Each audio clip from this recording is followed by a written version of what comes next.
all of us see the moment that we're in.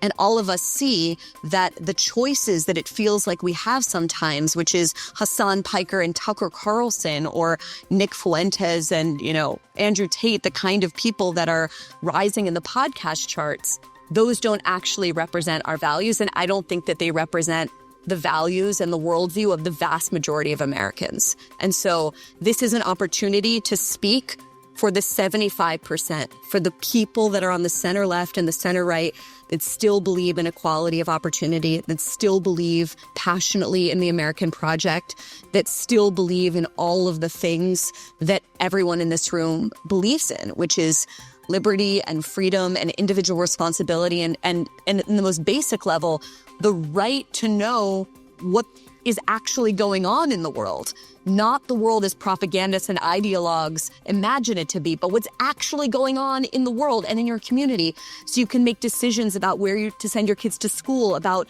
where to live, and about how to vote.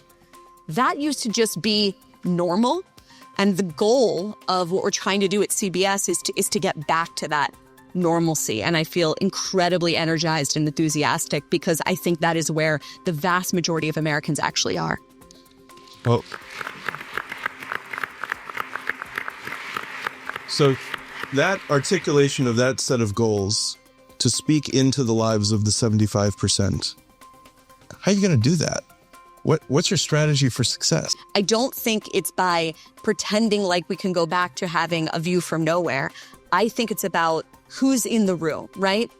I think it's about redrawing the lines of what falls in the 40-yard lines of acceptable debate and acceptable American politics and culture. And I don't mean that in like a censorious gatekeeping way. I mean having people that are clearly, identifiably on the center left and on the center right in conversation with each other. And we've been doing so much of this at the Free Press. I was in, Chicago last week, I think. I've lost all track of time, where Dana Loesch, former spokeswoman from the NRA, was debating Alan Dershowitz on guns. Now, these are people that have wildly different opinions on the Second Amendment, and yet showing that they can have good faith, very passionate, very charismatic disagreement and still like each other at the end of the day.